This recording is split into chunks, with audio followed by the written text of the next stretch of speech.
नमस्कार दोस्तों, कैसे हैं आप।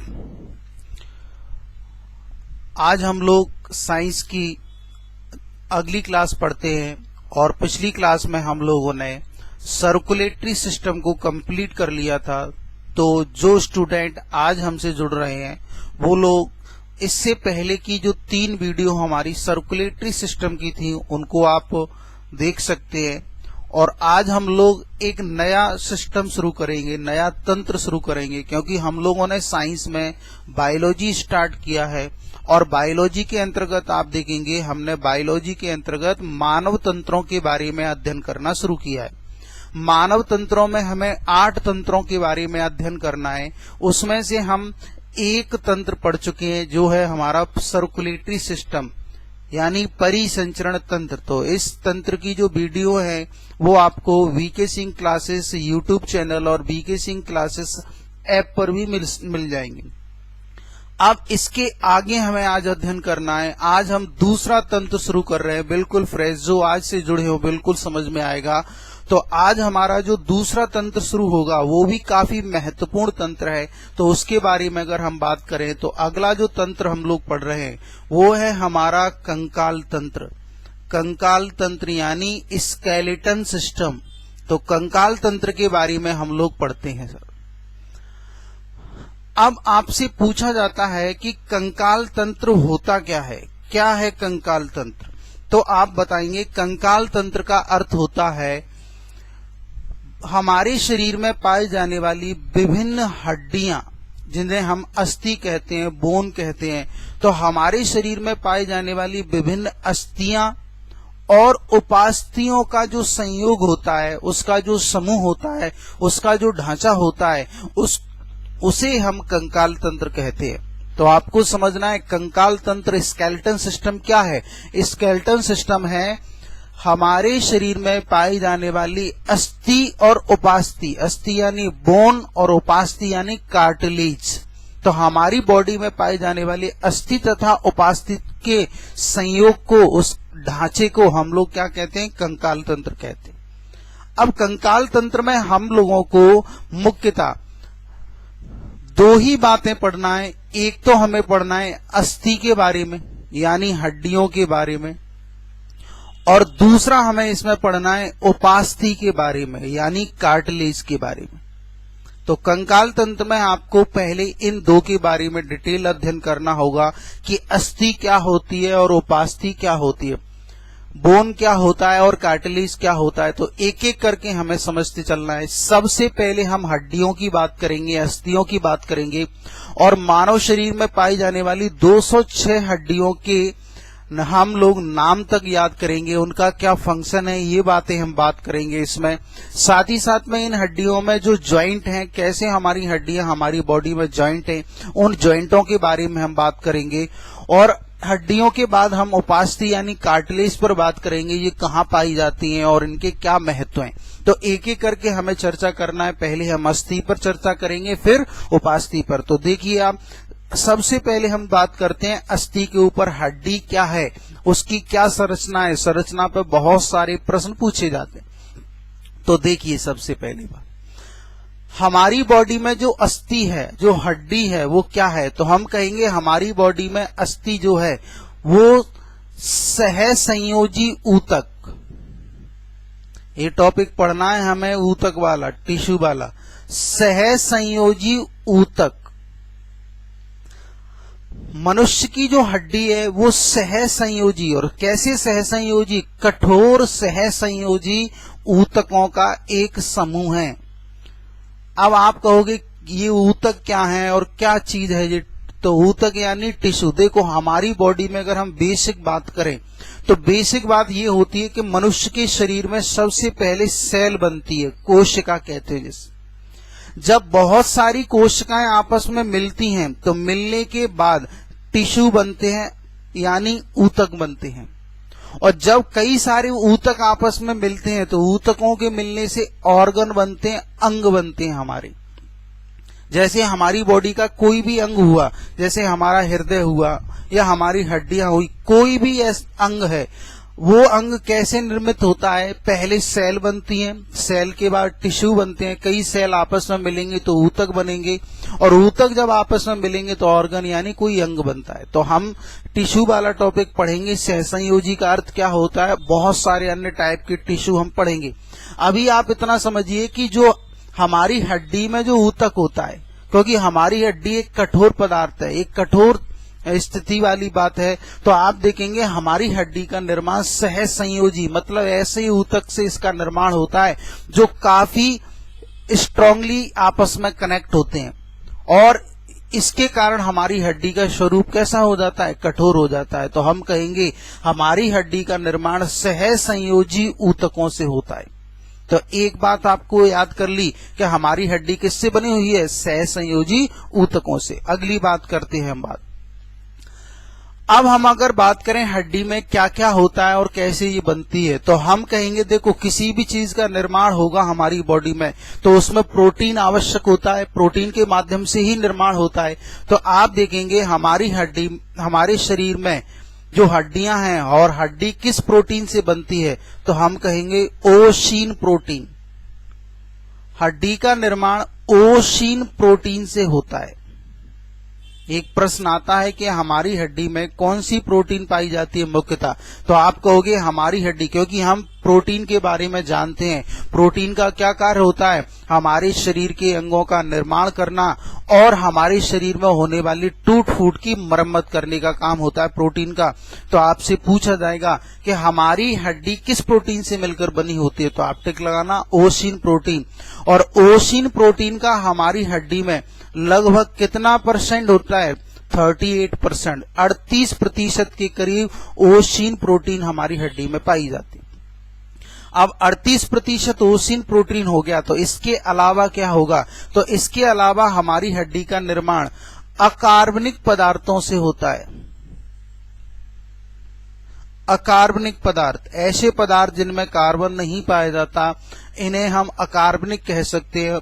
और हमारी हड्डी में अकार्बनिक पदार्थ पाए जाते हैं। आप कहेंगे कौन कौन से अकार्बनिक पदार्थ हैं, तो 2 अकार्बनिक पदार्थ मुख्यतः हैं, जिसमें एक है आपका कैल्शियम फॉस्फेट, कैल्शियम फॉस्फेट, और एक अकार्बनिक पदार्थ है आपका मैग्नीशियम फॉस्फेट। Magnesium phosphate.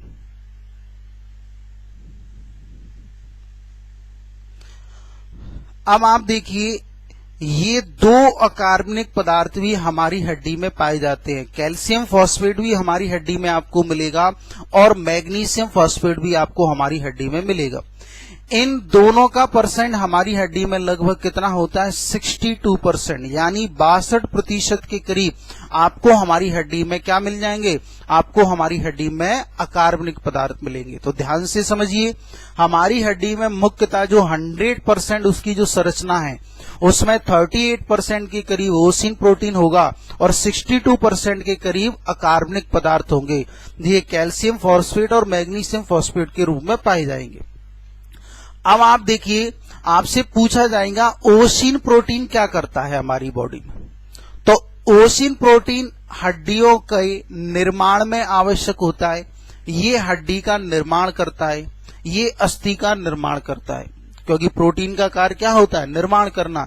लेकिन आपसे पूछा जाएगा ये अकार्बनिक पदार्थ क्या करते हैं, तो हमारी बॉडी में अकार्बनिक पदार्थ का क्या काम है, तो हम कहेंगे हमारी बॉडी में अकार्बनिक पदार्थ हड्डी को मजबूती प्रदान करते हैं। मजबूती यानी हमारी हड्डी में जो कठोरता है, जो स्ट्रांगनेस है, उसको प्रदान करने का काम कौन करते हैं? तो अकार्बनिक पदार्थ। तो हम देखेंगे हमारी हड्डी में जो मजबूती आती है वो इन अकार्बनिक पदार्थ के कारण आती है। और हड्डी का निर्माण किस प्रोटीन से होता है? ओशीन से। समझ पाए बातों को? तो ये बात आपको समझना है।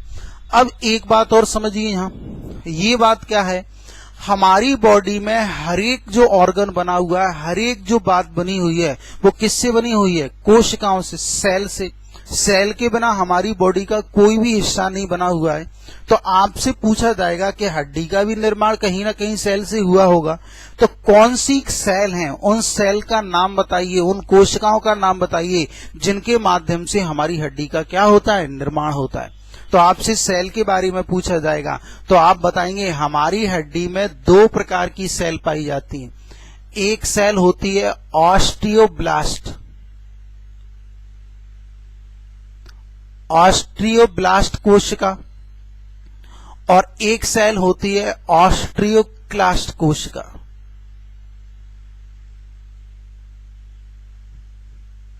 तो हम देखेंगे हमारी हड्डी में 2 प्रकार की सेल पाई जाती हैं, ऑस्टियोब्लास्ट और ऑस्टियोक्लास्ट।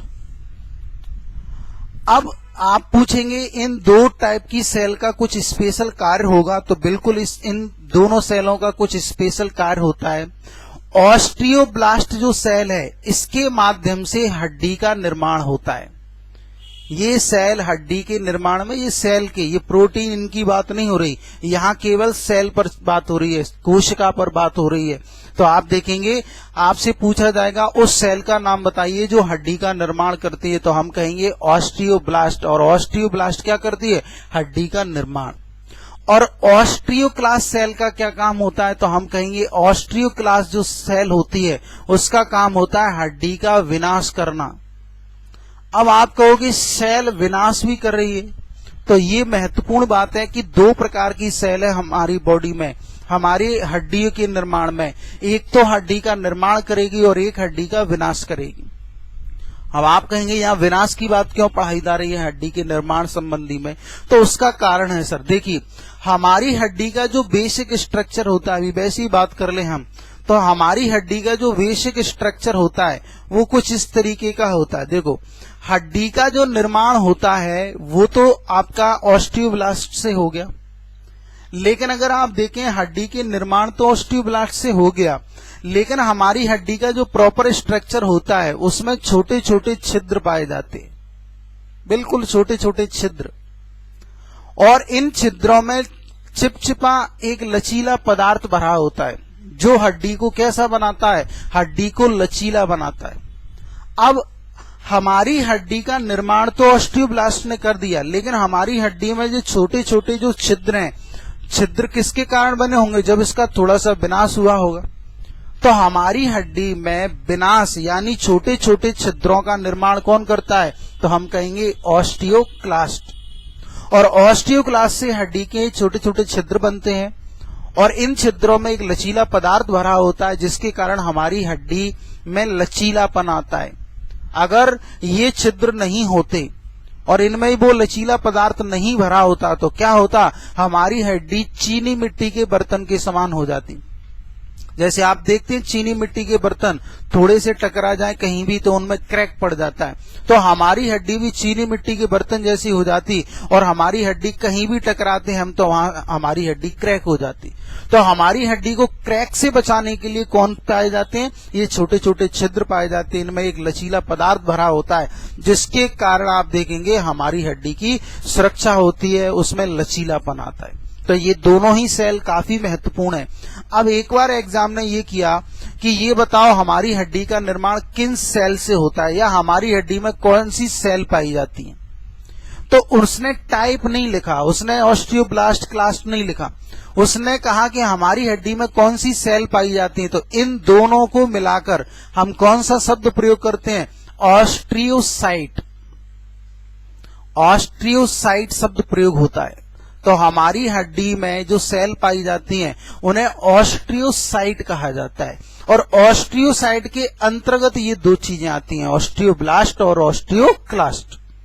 तो क्लियर समझ पाए, अगर आपसे सेल पूछे तो सेल बता पाएंगे, हमारी हड्डी में पाए जाने वाले ये पदार्थ आप बता पाएंगे। अब एक चीज और आपने सुनी होगी हड्डी से संबंधित कि जैसे आपने ब्लड वाला भाग कभी पढ़ा हो तो उसमें आपने सुना होगा आरबीसी का निर्माण, डब्ल्यूबीसी का निर्माण अस्थि मज्जा में होता है, जिसे हम कहते हैं वॉन मैरो। और अस्थि मज्जा बोन मैरो हड्डी से ही संबंधित है, अस्थि शब्द आ रहा है उसमें। तो आपसे पूछा जाता है ये कहाँ होता है, हड्डी में अस्थि मज्जा कहाँ होता है, कितने प्रकार का होता है और उसमें क्या उपयोग है उसका। तो आप देखिए एक बात और समझते हैं हम इस पर।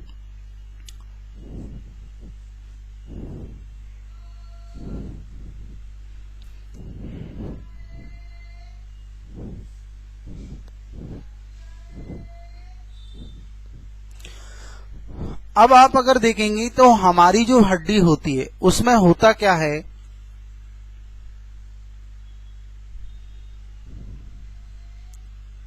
हमारी हड्डी के बीचों बीच एक खाली जगह होती है। हर एक हड्डी, हमारी प्रत्येक हड्डी बीच में से खाली होती है, उसमें एक खाली स्पेस होता है, एक खाली जगह होती है।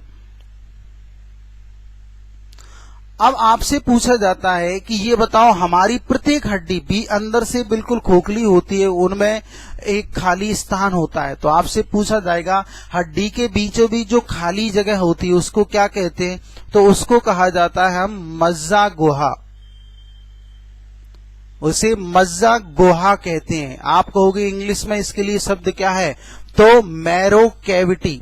मैरो कैविटी यानी जो हड्डी के बीच में जो खाली स्थान है उसको मज्जा गुहा कहते हैं, मैरो कैविटी कहते हैं। और ये मैरो कैविटी क्या होता है, हड्डी के बीच में खाली स्थान।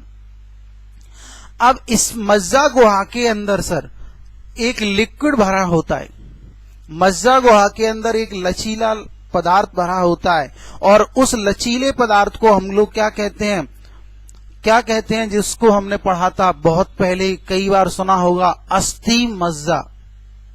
तो आपसे पूछा जाता है अस्थि मज्जा कहाँ पाया जाता है, तो हम कहेंगे अस्थि मज्जा मज्जा गुहा में पाया जाता है। और अस्थि मज्जा को इंग्लिश में क्या कहेंगे हम, बोन मैरो। तो बोन मैरो आपका बोन कैविटी में पाया जाता है, और बोन मैरो काफी महत्वपूर्ण होता है, किसी भी हड्डी के बिल्कुल बीचों बीच ही भरा होता है।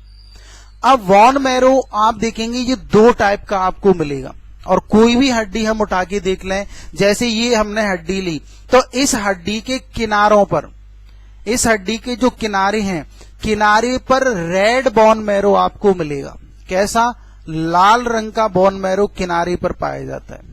और हड्डी के बीचों बीच आपको येलो बोन मैरो मिलेगा, पीले रंग का अस्थि मज्जा। यानी हम कह सकते हैं कि बोन मैरो कितने प्रकार का होता है, तो हम कहेंगे बोन मैरो दो प्रकार का होता है। एक तो होता है लाल रंग का रेड बोन मैरो, और एक होता है आपका येलो यानी हल्के पीले रंग का भी कह सकते हैं। तो पीले रंग का बोन मैरो। अब आप देखेंगे लाल रंग का जो अस्थि मज्जा है, हम ब्लड में पढ़ेंगे रेड ब्लड कॉर्पस्कल्स, लाल रक्त कणिकाएं। तो आरबीसी का निर्माण आपसे पूछा जाएगा कहाँ होता है, तो हम कहेंगे आरबीसी का निर्माण रेड बोन मैरो में होता है। हमारे ब्लड में पाई जाने वाली लाल रक्त कणिकाएं, इनका निर्माण कहाँ होता है, तो हम कहेंगे रेड बोन मैरो। और येलो बोन मैरो में किस चीज का निर्माण होता है, तो हम कहेंगे डब्ल्यूबीसी का। ये जब ब्लड वाला भाग पढ़ेंगे तो अब इनके बारे में बहुत सारी चर्चाएं होंगी कि आरबीसी डब्ल्यूबीसी क्या होता है, लेकिन इनका निर्माण यहाँ होता है। आरबीसी का निर्माण रेड बोन मैरो में, और डब्ल्यूबीसी का निर्माण कहाँ होता है, येलो बोन मैरो में। बताओ, तो अस्थि मज्जा से संबंधित बातें समझ पाई कि ये कहाँ होता है, कितने प्रकार का होता है, और इनमें किन चीजों का निर्माण होता है, समझ पाए।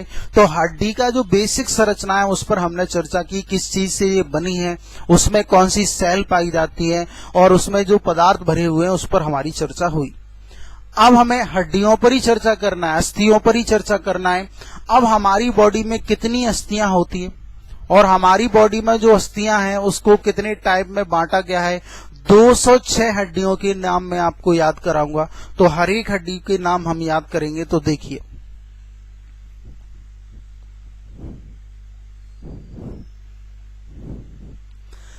अब अगर हम बात करें हमारा जो कंकाल तंत्र है उसको हम कितने भागों में बांटते हैं, तभी हम इसमें हड्डियों के बारे में, तो हम कहेंगे हम अपने कंकाल तंत्र को दो भाग में बांटते हैं।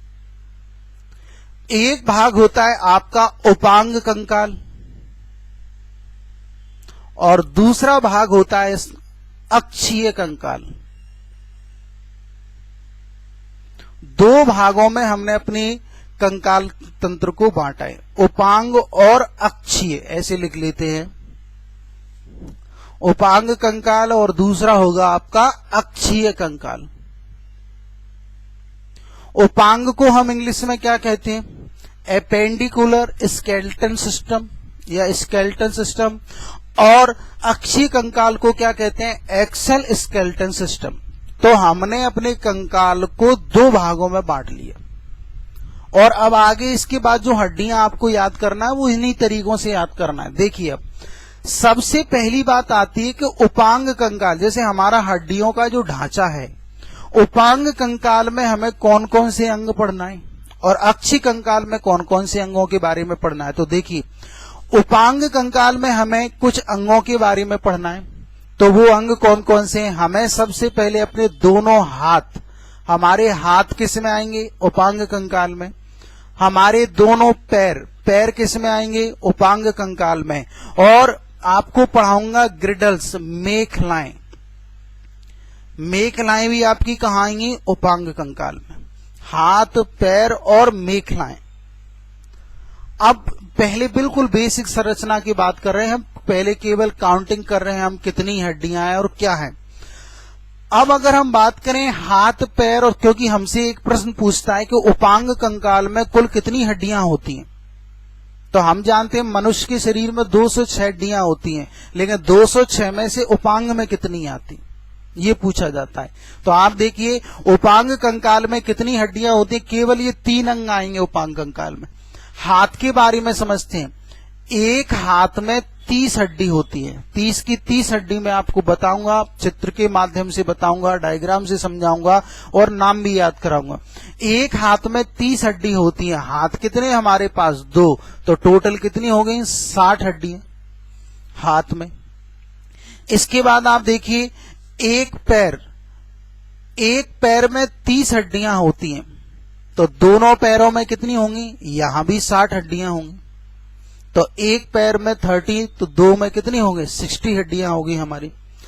अब आती है मेखलाएं। क्या होती हैं अभी ये समझेंगे डिटेल में। मेखलाएं मतलब होता है हमारे दोनों हाथों को धड़ से जोड़ने वाली हड्डियां और हमारे दोनों पैरों को धड़ से जोड़ने वाली हड्डियां, यानी हमारे कंधे में जो हड्डियां पाई जाती हैं और हमारे कूल्हे में जो हड्डियां पाई जाती हैं, उनके बारे में पूछा जाता है। तो आप समझना, 4 हड्डी तो हमारी कंधे में होती है, नाम पढ़ाऊंगा इनके बारे में, और 2 हड्डियां जो हमारे पैरों को जोड़ती हैं धड़ से, कूल्हे में होती हैं। तो टोटल ग्रिडल्स, मेखलाएं कितनी होगी आपकी? 6।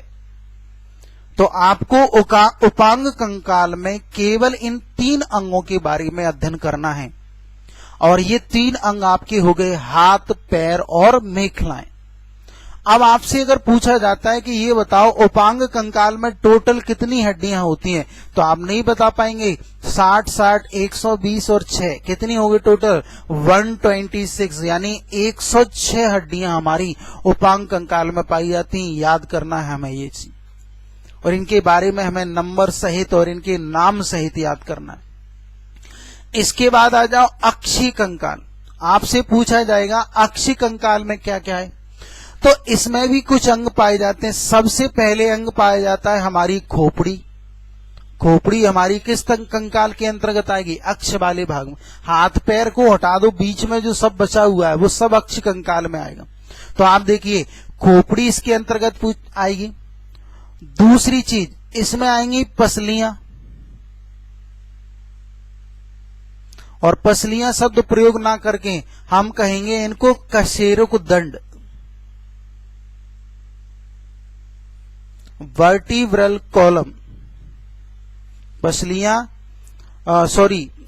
रीढ़ की हड्डी, कशेरुक दंड।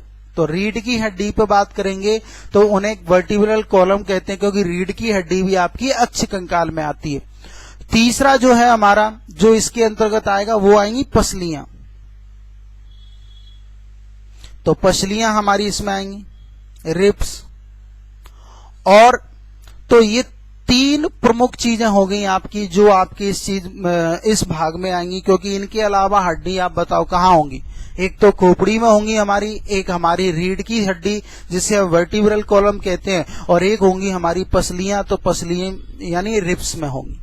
तो आप देखेंगे अक्ष कंकाल में 3 बातों को आपको समझना है। अब इनमें कितनी कितनी हड्डियां होती हैं और टोटल अक्ष कंकाल में कितनी होंगी, तो आप देखिए खोपड़ी में टोटल 29 हड्डियां होती हैं। टोटल कितनी हड्डियां होती हैं खोपड़ी में? 29। अब आप कहोगे 29 कैसे, अभी हमें डिटेल में भी पढ़ना है। 29 कैसे? तो 29 ऐसे होती हैं, 8 हड्डी तो होती है हमारे सिर में, कपाल में, 14 हड्डी होती हैं हमारे चेहरे पर, चेहरे में 14, और एक कान में 3 हड्डी होती है। तो कान कितने हैं हमारे पास? 2, तो 6 हड्डी हो गई कान में, और 1 हड्डी होती है हमारे गले में, तो 1 हड्डी होगी आपके गले में।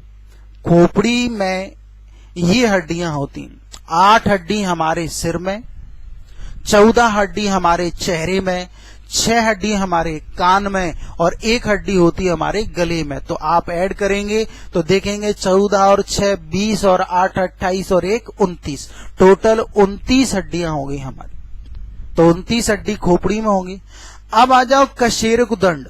तो हम देखेंगे हमारी जो रीढ़ की हड्डी कितनी छोटी छोटी हड्डियों से मिलकर बनी है, तो हम कहेंगे 26, 26 के 26 के नाम याद कराऊंगा मैं आपको। तो 26 छोटे छोटे हड्डियों के समूह से मिलकर ये बनती है। तो 26 हड्डियों से मिलकर क्या बनती है? हमारी रीढ़ की हड्डी, कशेरुकदंड, वर्टिब्रल कॉलम। अब आएंगे बात पसलियों की, बात करेंगे हम। पसलियों में क्या होता है? तो आप देखेंगे हमारी बॉडी में जो टोटल पसलियां होती हैं वो 12 जोड़ी, यानी कितनी पसलियां होती हैं? 24 पसलियां। 24 पसलियां हमारी बॉडी में पाई जाती हैं। और इन पसलियों का, इनके भी टाइप पढ़ाऊंगा मैं आपको, पसलियों के टाइप जो नहीं दिए सामान्यतः बुकों में, एनसीईआरटी बुक्स में दिए हैं। तो आप देखेंगे पसलियों के टाइप हम पढ़ेंगे तो 24 पसलियां होती हैं, और उन पसलियों को जोड़ने वाली एक हड्डी होती है। तो हम कहेंगे 24 पसलियां और 1 हड्डी, स्टर्नम जिसे कहते हैं, जो आगे हमारी पाई जाती है, जो पसलियों को आपस में जोड़ती है। तो 24 पसली और 1 कौन सी हो गई? स्टर्नम। तो ये हड्डी आपको याद करना है। तो आप देखिए अक्षि कंकाल तंत्र के अंतर्गत हमने क्या क्या पढ़ा? खोपड़ी जिसमें 29 हड्डियां, कशेरुकदंड जिसमें 26 हड्डियां, और पसलियां जिसमें 24 हड्डियां, और एक उनको जोड़ने वाली स्टर्नम। समझ पाए? अब ऐड कीजिए कितनी हो गई ये टोटल। देखो 29 और 1 कितना हो गया? 30, और 26 और 24 कितना हो गया? 50। तो 50 और 30 कितने हो गए? 80। टोटल 80 हड्डियां होती हैं आपकी किसमें? अक्षि कंकाल में। तो उपांग कंकाल देख पा रहे हैं, उसमें कितनी हड्डियां हैं? 126, और अक्षि कंकाल में कितनी हड्डियां होगी आपकी? 80। टोटल ऐड करेंगे 126 और 80 तो कितनी होगी हमारी? 206 हड्डियां। तो टोटल हमारी बॉडी में 206 हड्डियां पाई जाती हैं, और इन 206 हड्डियों के नाम आपको याद करना पड़ेंगे, उनकी कार्य संरचना आपको पढ़ना पड़ेगी, और साथ ही साथ में आप देखेंगे इनमें जो पाए जाने वाले ज्वाइंट हैं ये आपस में कैसे जुड़ी हुई हैं वो भी मैं आपको पढ़ाऊंगा। तो ज्वाइंट और इनके नाम सब कुछ याद करना पड़ेगा। समझ पाए? अब एक एक करके हम इनके बारे में चर्चा करते हैं, इनके नाम याद करना शुरू करते हैं। तो देखिए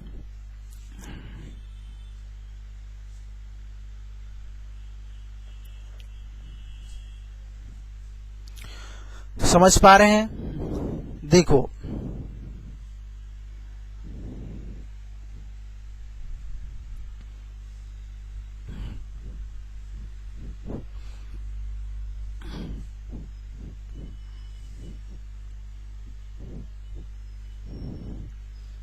वीडियो को आप रेगुलर देखिए, और कई लोग देखते देखते बीच बीच में मोबाइल में कहीं और भी झलक मार देते हैं, तो वो झलक मत दिखाओ आप अभी। और जब पढ़ रहे हैं तो 1 घंटे का समय निकालकर उस वीडियो को प्रॉपर देखिए, अपने नोट्स बनाते चलिए, कोई डायग्राम बन रहा है तो डायग्राम बनाते चलिए। तो उस तरीके से पढ़िए आप, ये मत समझिए कि मोबाइल पर पढ़ रहे हैं, मास्टर देख नहीं पा रहा आपको तो हम कुछ भी करें, ऐसा ना करें, ये आपके लिए ही दुखदायक होगा। आप लोग अध्ययन कर रहे हैं तो बिल्कुल कॉन्सेंट्रेट होकर उस पर अध्ययन कीजिए। कोई वीडियो आप देख रहे हैं तो ध्यान से, लाइव क्लास में आप जुड़े हुए हैं तो ध्यान से समझते चलिए और पढ़ते चलिए। देखिए अब अगर हम बात करें इसमें आगे, अब अगर हम बात करें आगे क्या बात पूछी जाएगी हमसे, तो वो ये पूछी जाएगी हमसे कि उपांग कंकाल में जो हमारी हड्डियां पाई जाती हैं, उपांग कंकाल में जो हमारी हड्डियां होती हैं उनके हमें नाम याद करना है, उनके बारे में समझना है। देखो उपांग कंकाल में कौन कौन सी हड्डियां थी, तो हमने पढ़ी थी टोटल कितनी हड्डियां थी, 126। 126 के बारे में हमें याद करना। सबसे पहले उपांग कंकाल में हम किसके बारे में पढ़ते हैं, हाथ के बारे में। हाथ में कितनी हड्डी पढ़ाई थी मैंने आपको, एक हाथ में 30, तो दो में कितनी हो गई, 60 हड्डियां हमें याद करना है।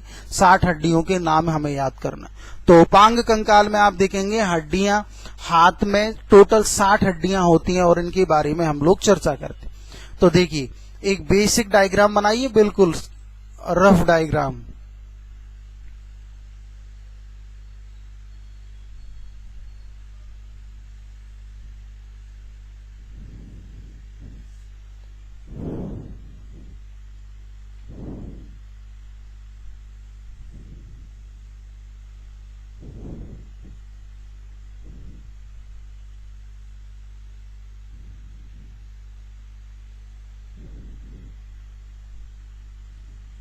सभी लोग बनाते चलें और हड्डियों के नाम याद करना, इससे क्या हो जाएगा आपके लिए आसान।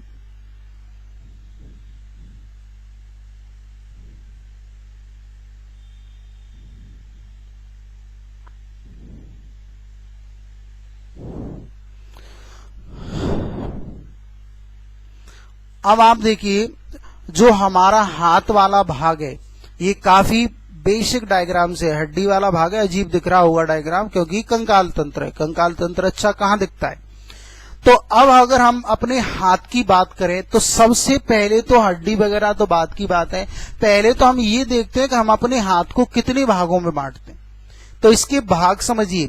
सबसे पहले हमारे हाथ का जो सबसे ऊपर वाला भाग होता है इसे हम क्या कहते हैं, इसे कहते हैं ऊपरी बाहु। इसे क्या कहा जाता है, ऊपरी बाहु। पहले तो बिल्कुल बेसिक बात कर लो, इसे ऊपरी बाहु कहा जाता है। ये इस भाग को क्या कहते हैं, ये वाला भाग, तो इस वाले भाग को क्या कहा जाता है, अग्रबाहु। तो अग्रबाहु होती है। ये क्या होता है हमारी, तो हम कहेंगे इसे हम कलाई कहते हैं। ये कलाई होगी हमारी, ठीक है। ये क्या है हमारा, तो हम कहेंगे ये आपकी हथेली हो गई, दिख रहा है, हथेली हो गई। और ये क्या है आपकी उंगलियां। तो बताओ हमारे हाथ को कितने भागों में बांटा गया है, तो हमने अपने हाथ को 5 भागों में बांट दिया। पहला भाग हो गया ऊपरी बाहु, दूसरा भाग हो गया अग्रबाहु, तीसरा भाग हो गया कलाई, चौथा भाग हथेली और पांचवा भाग क्या होगा, उंगलियां। इन 5 भागों में हमने अपने हाथ को बांटा है। अब इनमें हड्डियां कितनी होती हैं, पहले उन पर चर्चा कर लो फिर उनके नाम याद कर लो। देखिए ऊपरी जो बाहु होती है हमारी, इसमें केवल एक हड्डी पाई जाती है, केवल एक हड्डी। तो देखिए एक हाथ में ऊपरी बाहु में कितनी हड्डी होगी, एक। हाथ कितने हैं, 2। तो ऊपरी बाहु में टोटल कितनी होगी हड्डियां, 2। एक हाथ में एक हड्डी होती है ऊपरी बाहु में, और 2 हाथों में कितनी हो जाएंगे, 2। अब आप देखिए अग्रबाहु की बात करते हैं हम। अग्रबाहु में क्या होता है, 2 हड्डियां पाई जाती हैं। आपको देखने में नहीं लगेगा जब आप, लेकिन महसूस इनको कर सकते हैं। आप हाथ को ऐसे करोगे तो यहां आप देखोगे 2 हड्डियां एक दूसरे पर ऐसे फिसल रही हैं। तो यहां 2 हड्डियों का कॉम्बिनेशन होता है। तो आप देखोगे एक अग्रबाहु में कितनी हड्डी होंगी, 2। और हाथ कितने, 2 हैं टोटल। तो 2 और 2 यहां कितने हो गई, 4। एक हाथ में जो अग्रबाहु है इसमें 2 हड्डियां, तो 2 में कितनी हो जाएंगी, 4। समझ पाए। अब आ जाओ कलाई। सर कलाई आपको दिखने में छोटी लगती है लेकिन इसमें बहुत सारी हड्डियों का कॉम्बिनेशन होता है, बहुत सारी हड्डियों का समूह होता है। अगर ये इन हड्डियों का समूह नहीं होता तो क्या होता है, ये कलाई हमारी इस तरीके से मूवमेंट नहीं कर पाती। तो ये कलाई हमारी इस तरीके से मूवमेंट कर रही है, इसका अर्थ ये है इसमें बहुत सारी हड्डियों का समूह है। तो आप देखेंगे हमारी कलाई में, एक कलाई में 8 हड्डियां पाई जाती। टोटल कलाई कितनी है हमारे पास दोनों हाथों में, तो 2। तो टोटल कितनी हड्डियां होगी हमारी, 16। तो 16 हड्डी आपको हमारी कलाइयों में मिलेंगी। एक कलाई में 8, तो 2 कलाई में कितनी हो गई, 16 हड्डी। अब आती बात हथेली की। हथेली में आप देखो एक उंगली के लिए एक हड्डी जाती है, एक उंगली के लिए एक हड्डी जाती है। तो टोटल 5 उंगलियां हैं हमारी, तो 5 उंगलियों के लिए कितनी हड्डियां गई, 5। तो एक हथेली में 5 हड्डी, तो 2 हथेली में कितनी हो गई आपकी टोटल 10 हड्डियां। समझ पाई। अब आ जाओ बात उंगलियों में। उंगलियों की संरचना आप सब जानते हैं। जब हम अपनी उंगली को ऐसे मोड़ते हैं तो आप देखते हैं उंगली में 3 भागों में जो टूट जाती है। एक उंगली 3 टुकड़ों से मिलकर बनी होती है। तो आप देखिए एक उंगली में 3, 3, 6, 3, 9, 3, 12। लेकिन अंगूठा आप देखेंगे केवल 2 टुकड़ों में बटा होता है। अंगूठे में केवल 2 हड्डियों का कॉम्बिनेशन होता है। तो 3, 3, 6, 3, 9, 3, 12 और 2, 14। तो एक हाथ की उंगलियों में कितनी हड्डियां हो गई, 14। तो 2 हाथ की उंगलियों में कितनी हो जाएंगी टोटल, 14 और 14 28, यानी 28 हड्डियां। आप ऐड कर लेना, टोटल 60 हड्डियां हमारी ये हो चुकी। किसमें, दोनों हाथों में। आप देख पा रहे होंगे ऊपरी बाहु में 2, अग्र बाहु में 4, कलाइयों में टोटल 16, हथेली में टोटल 10 और उंगलियों में टोटल कितनी हो गई, 28। अब मुख्य बात जो आती है, ये तो मात्र भी हमने कोई बात नहीं की, ये तो केवल हमने हड्डियों की काउंटिंग कर ली और अपने हाथ का भाग कितने भागों में हमने बांटा है हाथ को। अब मुख्य बात आती है इनके नाम, जो रासायनिक नाम दिए हैं, जो साइंस ने इनका नाम दिया है, वो हमें समझना है। आपसे पूछा जाएगा कि ये बताओ हमारी जो हड्डियां हैं उसमें जो आपका अग्रबाहु वाला भाग है, अग्रबाहु में जो हड्डियां पाई जाती हैं उनको हम किस नाम से जानते हैं। तो अग्रबाहु की हड्डी का नाम आपसे पूछा जाएगा। समझ में आ रहा है ना, सभी को दिख रहा है। तो अग्रबाहु में जो हड्डियां होती हैं उसको क्या कहते हैं। अग्रबाहु की हड्डी को अगर हम आपसे पूछें तो क्या कहेंगे, तो सबसे पहले ऊपरी बाहु। तो ऊपरी बाहु की हड्डी का नाम होता है, इसे कहते हैं ह्यूमरस। ह्यूमरस। आपसे पूछा जाएगा कि ऊपरी बाहु में जो एक हड्डी मिलती है उसको क्या कहा जाता है, तो उसका नाम है ह्यूमरस। अब अगर मान लो आपसे ये पूछा जाता है कि मनुष्य के शरीर में टोटल कितनी ह्यूमरस होती, तो पूरे शरीर में टोटल ह्यूमरस कितनी हो गई, 2। एक हाथ में कितनी ह्यूमरस होगी, 1। सीधा याद कर ले। अग्रबाहु में पूछा जाता है कि यहाँ कौन कौन सी हड्डियां, तो देखो एक अग्रबाहु में कितनी हड्डी हैं, 2 हैं। तो वो 2 कौन कौन सी हड्डी हैं, एक है रेडियो, और एक हड्डी है आपकी अल्ना। तो आप देखिए हमारी जो हाथ है अग्रबाहु वाला भाग, इसमें एक रेडियो है और एक अल्ना है, 2 हड्डियां हैं। अब आप देखेंगे रेडियो अल्ना एक हाथ में एक हो गई, एक और दूसरे हाथ में भी एक होंगे, यानी हम कह सकते हैं टोटल रेडियो कितनी हो गई, 2, और टोटल अल्ना हमारे शरीर में कितनी हो गई, 2, यानी टोटल कितनी हो गई, 4। समझ पाए, 2 रेडियो 2 अल्ना, एक हाथ में एक रेडियो, दूसरे हाथ में एक रेडियो, यानी टोटल 2 रेडियो और 2 अल्ना। अब कलाई वाली हड्डियों को क्या कहा जाता है, तो कलाई वाली हड्डियों को कार्पल्स कहते हैं। सबके अलग अलग नाम याद नहीं करना है। टोटल कलाई में जो हड्डियां मिलती हैं उनको कार्पल्स के नाम से जाना जाता है। तो आपसे पूछा जाएगा टोटल कार्पल्स की संख्या कितनी हो गई, 16। ठीक है। इसके बाद आप देखेंगे हथेली। हथेली में जो टोटल 10 हड्डियां हैं, इन 10 हड्डियों को मेटाकार्पल्स कहा जाता है। क्या कहते हैं हम, मेटाकार्पल्स। तो मेटाकार्पल्स आपकी हो गई कितनी टोटल, तो मेटाकार्पल्स हो गई आपकी टोटल 10। और उंगलियों में जो 28 हड्डियां हैं, तो उंगलियों में जो 28 हड्डियां हैं इनको हम किस नाम से जानते हैं, तो इन्हें कहा जाता है फैलेंजेज। तो फैलेंजेज की संख्या कितनी होगी आपकी, 28। तो आप देख पा रहे हैं हमारे हाथों में जो टोटल 60 हड्डियां थी, उनके हम नाम याद कर चुके हैं। और वो आप याद कर लीजिए कि ऊपरी बाहु में ह्यूमरस हो गई, अग्र बाहु में रेडियो अल्ना हो गई आपकी, कलाई में कार्पल्स, हथेली में मेटाकार्पल्स, और उंगलियों में कौन सी पाई जाती है? फेलेंजेज। इनके नंबर पूछे, इनके बारे में पूछे, ये कहां, देखो क्वेश्चन ऐसे बनता है, वो पूछता है कि ये बताओ कार्पल्स बोन कहां पाई जाती, तो आपको क्लियर होना चाहिए कि जो कार्पल्स हैं वो आपकी कहां पाई जाती है? कलाई में। एक प्रश्न ये बनता है कि मनुष्य के शरीर में टोटल कार्पल्स कितनी होती हैं? आप बताओगे 16। या ऐसे प्रश्न पूछेगा कि कलाई में टोटल, एक हाथ में या एक कलाई में टोटल कितनी कार्पल्स होती हैं? तो 8। एक में पूछे तो पूरे शरीर की बात करें तो टोटल 16। तो इस तरीके से प्रश्न बनते हैं, इस तरीके से आप याद कर लो। तो जो बेसिक साइंस हम लोग पढ़ते हैं, जो हमारा नॉन टेक एग्जामों में, जहां आप व्यापम से लेकर यूपीएससी तक अगर हम बात करें तो नॉन टेक में इससे ज्यादा नहीं पूछा जाता। सामान्य विज्ञान के अंतर्गत आपसे इससे ज्यादा नहीं पूछ सकता वो, तो आप बिल्कुल इतना याद कीजिए, कोई समस्या आपको नहीं आएगी। अब बात करें, हमने उपांग कंकाल में हाथों के बारे में समझ लिया। सभी लोग डायग्राम भी साथ ही साथ में बनाते चला करो, एक अपना रफ डायग्राम बना लिया करो। इससे क्या होगा, जब आप रिवीजन करेंगे इन चीजों को तो बिल्कुल शॉर्ट नोट्स आपके पास होंगे। और इनके जो डिटेल नोट्स हैं, पीडीएफ नोट्स हैं, मैं जल्द ही ऐप पर अपलोड करने वाला हूं, तो 1-2 दिन में वो आपके अपलोड हो जाएंगे। और शॉर्ट नोट्स आप स्वयं भी बनाते चले, समझते चले बातों को। अब आप देखते हैं, हाथ हो गया। अब हाथ के बाद सीधे हम पढ़ लेते हैं अब साथ ही में पैरों के बारे में। तो देखिए, उपांग कंकाल कम से कम पूरा पढ़ेंगे आज हम।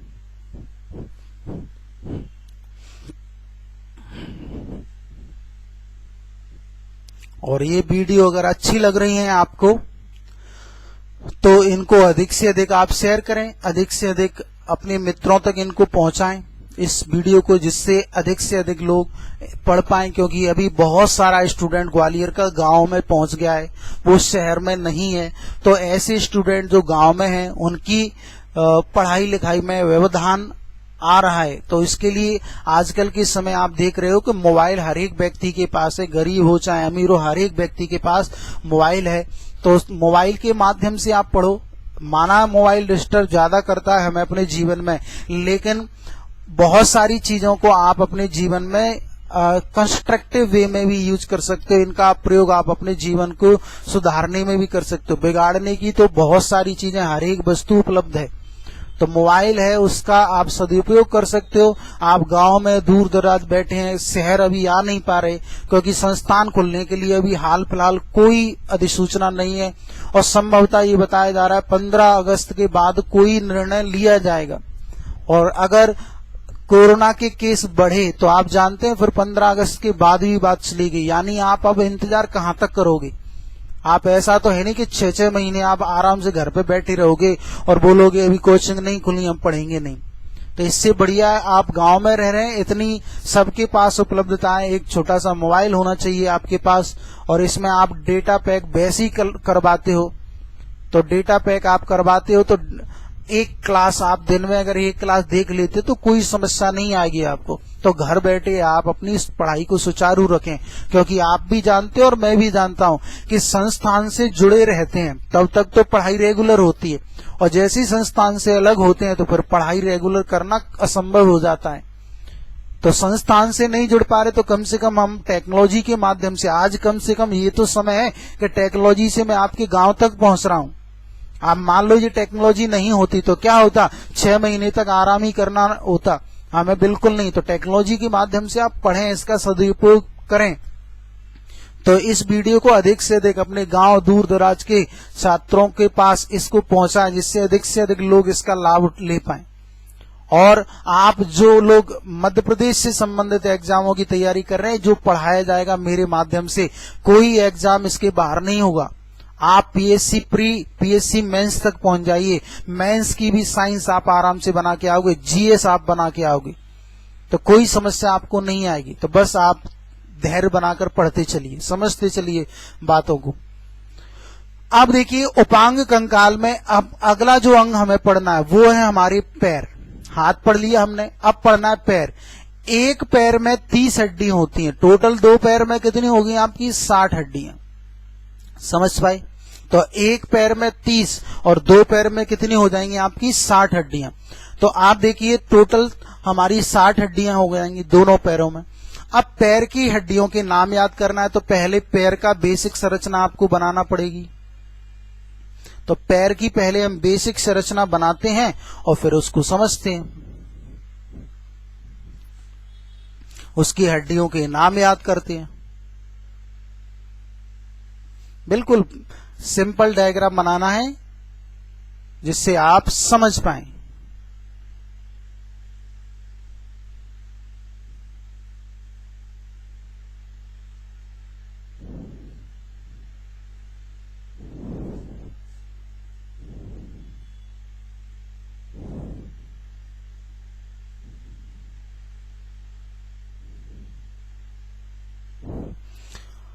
अब अगर हम बात करें अपने पैर के बारे में तो पैर के बारे में बेसिक जो संरचनाएं हैं, ठीक है। हाँ, थोड़ा अजीब बने डायग्राम, कोई समस्या नहीं है, हमें समझना है। मुख्य बात तो हमारा प्रावधान क्या है, समझने का है।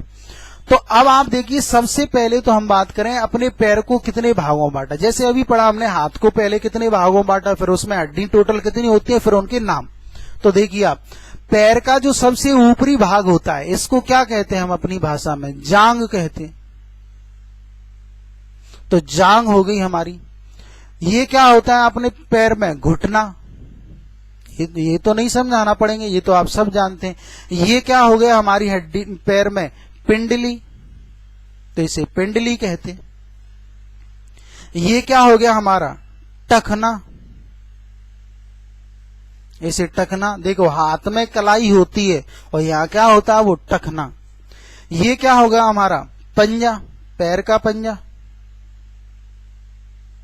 और ये क्या हो गई आपकी उंगलियां, चाहे पैर में हो चाहे हाथ में हो, उंगली कहलाएंगी। तो बताओ अपने पैर को कितने भागों में बांटना पड़ रहा है आप, तो पैर को बांटना पड़ रहा है 6 भागों। देख पा रहे हैं आप, जांग, घुटना, पिंडली, टखना, पंजा और उंगलियां। अब देखिए आप हमारी जो जांग होती है, एक जांग में एक हड्डी होती है। तो जांग में एक हड्डी, टोटल जांग कितनी है हमारे पास, 2। समझ पाए। घुटना, घुटने में एक छोटी सी हड्डी होती है जिसको हम अपनी देसी भाषा में, गांव की दूर दराज भाषा में कटोरी कहते हैं। कई बार वो कटोरी ऊपर नीचे चली जाती है, तो कटोरी जिसे कहते हैं, तो वो घुटने में पाई जाने वाली एक हड्डी है। तो एक हड्डी होती है एक घुटने में। तो टोटल कितनी हो गई, वो 2। पिंडली, पिंडली में अगर हम बात करें, जैसे हमारी अग्रबाहु में थी 2 हड्डियां, ऐसी पिंडली में भी 2 हड्डियां होती हैं। तो आप देखोगे पिंडली में भी 2 हड्डियों का कॉम्बिनेशन होता है। यहाँ 2 हड्डियों का कॉम्बिनेशन। तो एक पिंडली में 2 हड्डियां और टोटल की पिंडली कितनी है हमारे पास, 2, यानी 4 हड्डियां। टखने में आप देखिए कलाई से एक हड्डी कम होती है। एक कलाई में 8 हड्डी पड़ी थी, लेकिन टखने में एक हड्डी कम होती है, यानी टोटल कितनी हो गई, 7। तो एक टखने में 7, तो 2 टखने में कितनी हो गई, 14 हड्डी। इसके बाद आता है पंजे। पंजे में आप देखोगे एक उंगली के लिए एक हड्डी जाती है। तो हमारे पैरों में भी कितनी उंगलियां होती हैं, 5 होती हैं। तो एक पंजे में 5, तो 2 पंजे में कितनी हड्डियां होगी, 10। इसके बाद आती है उंगलियां। अब उंगलियों की अगर हम बात करें तो उंगलियां जैसे हाथ की उंगलियों की संरचना सेम टू सेम संरचना पैर की उंगलियों की भी होती है। तो हमने भी देखा था हाथ की उंगलियों में टोटल कितनी हड्डियां थी, 14। तो टोटल कितनी हो जाएंगी आपकी, 28। तो आप ऐड कर लेना घर पे, तो आप देखे होंगे यहाँ भी कितनी हड्डियां हो रही हैं आपकी, 60 हड्डियां हो रही हैं। और 60 आपकी इस तरीके से आपको दिख रही हैं। अब मुख्य बात फिर से वही आती है, इनके नाम पूछता है वो आपसे। तो नाम आप आसानी से बता दोगे। जांग में पाई जाने वाली हड्डी को क्या कहते हैं हम, तो ये तो सबसे फेमस है, सबसे फेमस हड्डी है, फीमर कहते हैं जिसे हम। जांग में पाई जाने वाली हड्डी को फीमर कहते हैं। और इसके बारे में तो एक्स्ट्रा बात भी याद करना है, ये मनुष्य के शरीर की सबसे लंबी या सबसे बड़ी हड्डी है।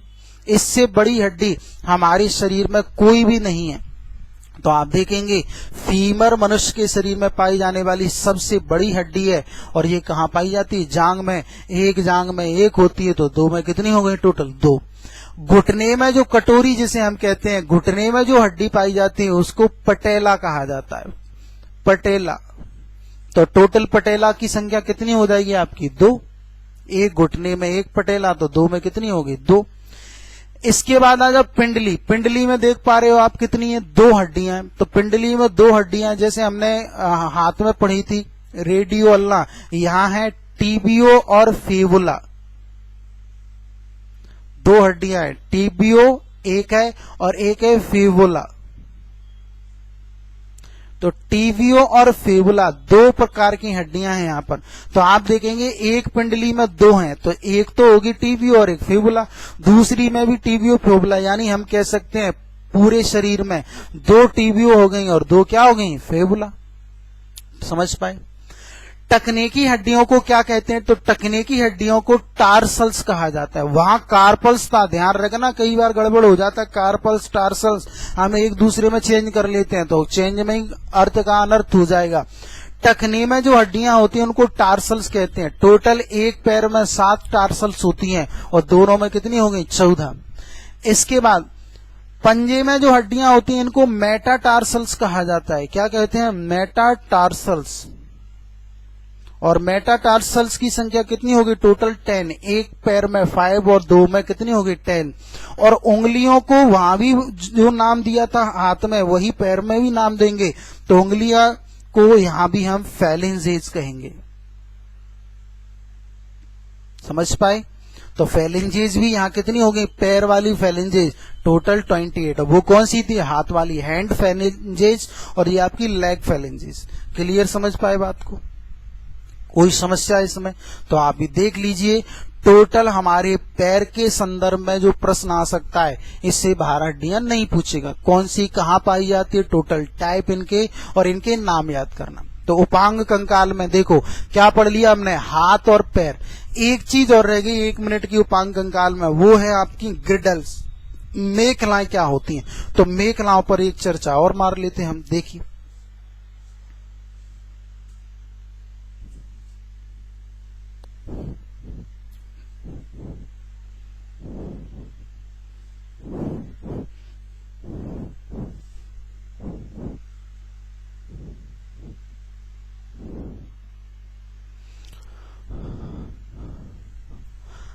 अगली जो बात है उपांग कंकाल में, वो है आपकी मेखलाएं, ग्रिडल्स। और मेखलाओं का अर्थ होता है ऐसी हड्डियां जो हाथों को धड़ से जोड़ती हैं और जो पैरों को धड़ से जोड़ती है हमारी, उन्हें हम ग्रिडल्स कहते हैं, मेखलाएं कहते हैं। इनकी टोटल संख्या मैंने आपको बताई थी कितनी होती है? ये टोटल 6। अब ये 6 कैसे होती है? तो आप देखिए, इनको दो भागों में हम लोग बांटते हैं। एक तो होती है कंधे में पाई जाने वाली ग्रिडल्स, और एक होती है आपकी कूल्हे में पाई जाने वाली ग्रिडल्स। कूल्हे में और कंधे में। तो सीधा कूल्हा मतलब जहां पैरों को धड़ से जोड़ा गया, तो कूल्हे में पाई जाने वाली और कंधे में पाई जाने वाली ग्रिडल्स दो प्रकार की होंगी आपकी। अब आप देखेंगे कंधे में हमारी कंधे वाली जो मेखलाएं होती हैं, इनके लिए एक शब्द प्रयोग होता है, अंश मेखला भी कहते हैं इन्हें। क्योंकि कई बार वो कंधे की मेखला नहीं देगा, वो कहेगा अंश, और ऐसे ही लिखा जाएगा, अंश नहीं है ये, अंश मेखला। और कूल्हे की जो मेखलाएं होती हैं उनको कहा जाता है श्रोणी मेखला। तो भैया वो कूला शब्द भी नहीं देगा, ना वो कंधा देगा, वो आपसे कहेगा अंश मेखला। तो अंश मेखला आपको समझ में आना चाहिए। अंश मतलब कंधे वाली, और कूल्हे वाली को श्रोणी मेखला कहते हैं। अब कंधे वाली मेखला में अगर आप बात करोगे तो यहां भी दो तरीके होते हैं। कंधे में एक हड्डी होती है आगे की साइड, जो हमारे पैर हाथ को धड़ से जोड़ेगी, और एक हड्डी होती है पीछे की साइड। यानी एक कंधे में दो हड्डी होती हैं। जैसे एक हड्डी तो होती है आगे की साइड, आगे की साइड होगी, और एक हड्डी होगी आपकी पीछे की साइड। समझ पाए? अब आगे की जो हड्डी होती है उसका नाम पूछता है, उसका नाम, तो आप आगे की हड्डी को क्या कहेंगे? Clavicle bone.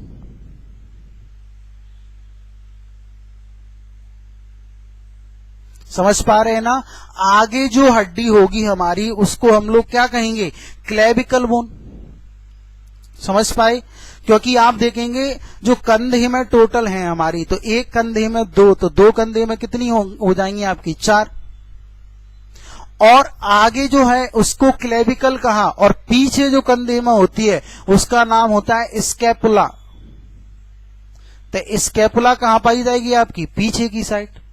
क्लेविकल आगे और स्कैपुला पीछे कंधे में। ठीक है। अब इस पर बहुत अच्छा प्रश्न एसएससी सीजीएल ने पूछा था एक बार, यूपीएससी में भी आ चुका है कि ये बताइए किस हड्डी को कॉलर बोन कहा जाता है। तो कॉलर बोन क्या होती है, अब आप समझिए कॉलर मतलब क्या होता है, बिल्कुल बेसिक शब्द है। कॉलर मतलब ये हमारी शर्ट का ये कॉलर होता है, यानी यहां पर कौन सी हड्डी है, सीधा वो ये पूछ रहा है कंधे की आगे वाली हड्डी को क्या कहते हैं। इसे कॉलर बोन भी कहा जाता है। तो आप कहोगे कंधे के आगे वाले भाग में कौन सी हड्डी पाई जाती है, क्लेविकल बोन, तो इसे कॉलर बोन कहा जाता है। और पीछे कौन सी होती है, स्कैपुला। बताओ, एक कंधे में एक क्लेविकल होगी तो दो में कितनी होंगी, तो दो में आपकी 2 हो जाएंगी। स्कैपुला पर आप देखिए, एक कंधे में कितनी स्कैपुला होगी, 1, तो 2 में कितनी हो जाएंगी आपकी, टोटल 2। टोटल आप देखेंगे कितनी होंगी, 4। तो कंधे में जो पाई जाती हैं उनको हम 4 टोटल हो गई आपकी मेखलाएं, ग्रिडल्स। अब कूल्हे में क्या होता है सर, कूल्हे में एक ही हड्डी होती है जो पैर को धड़ से जोड़ती है। टोटल 2 कूल्हे हो गए, तो टोटल कूल्हे में कितनी हड्डी होगी आपकी, 2। अब आपसे पूछेगा उस हड्डी का नाम बताइए, तो उस हड्डी का नाम थोड़ा सा बड़ा है, याद करना। इसे आस इन्नामिनेटम कहा जाता है। आस इन्नामिनेटम्स, समझ पाए। तो आपसे पूछा जाएगा उस ग्रिडल का नाम बताइए, उस मेखला का नाम बताइए जो आपकी कूल्हे में, जिसे हम श्रोणी मेखला कहते हैं। तो आस इन्नामिनेटम, एक पैर में एक आस इन्नामिनेटम, तो दूसरे पैर को जोड़ने के लिए कितने होंगे टोटल, 2, तो 2 आस इन्नामिनेटम। तो आप देख पा रहे होंगे टोटल जो आपकी मेखलाएं होती हैं वो कितनी होती हैं, 6। 4 तो हो गई आपकी कंधे में और 2 हो गई आपकी कहां, कूल्हे में। तो टोटल ग्रिडल्स हो गई 6। ग्रिडल्स भी याद कीजिए, वो आपसे पूछेगा कंधे या कूल्हे वाले। तो कंधे और कूल्हे की। तो आज देखिए क्या पढ़ा हमने, आज हमने केवल उपांग कंकाल वाला भाग पढ़ा है। केवल उपांग कंकाल तंत्र का केवल एक भाग पढ़ा है। और उपांग कंकाल में आप देखेंगे हाथ की 60 हड्डियां, पैर की 60 हड्डियां, और 6 कौन सी पढ़ ली थी हमने, मेखलाएं। तो टोटल हमने हड्डियों की संख्या कितनी याद कर ली आज, 126। तो 126 हड्डियां आज हम पढ़ चुके हैं। कल हम चर्चा करेंगे किन पर, कल हमारी चर्चा होगी कौन सा, अक्ष जो कंकाल है। तो अक्षीय कंकाल जिसमें खोपड़ी बहुत इंपोर्टेंट, पसलियां और आपकी रीढ़ की हड्डी। साथ ही साथ में फिर हम हड्डियों के जॉइंट पर बात करेंगे, मेखलाएं क्या होती हैं, ग्रिडल्स क्या होती हैं, उन पर बात करेंगे। तो जिन लोग को ये वीडियो पसंद आया हो, इसको हर एक प्लेटफॉर्म पर आप शेयर करें, अधिक से अधिक शेयर करें, अधिक से अधिक स्टूडेंट तक पहुंचाएं। और जितने भी स्टूडेंट जुड़े हैं वो इसको रेगुलर पढ़ें, कोई समस्या आपको आने नहीं देंगे हम। और बस रेगुलर आप पढ़ते चलिए। इसके आगे हम लोग चर्चा करेंगे कल। तो कल आप करेक्ट 11 बजे मेरे से आप जुड़ जाइए YouTube channel, BK Singh YouTube channel या ऐप पर। तो आप करेक्ट 11 बजे आप मेरे से जुड़िए और वहां हम इसके आगे कल चर्चा करेंगे। तो धन्यवाद सभी को।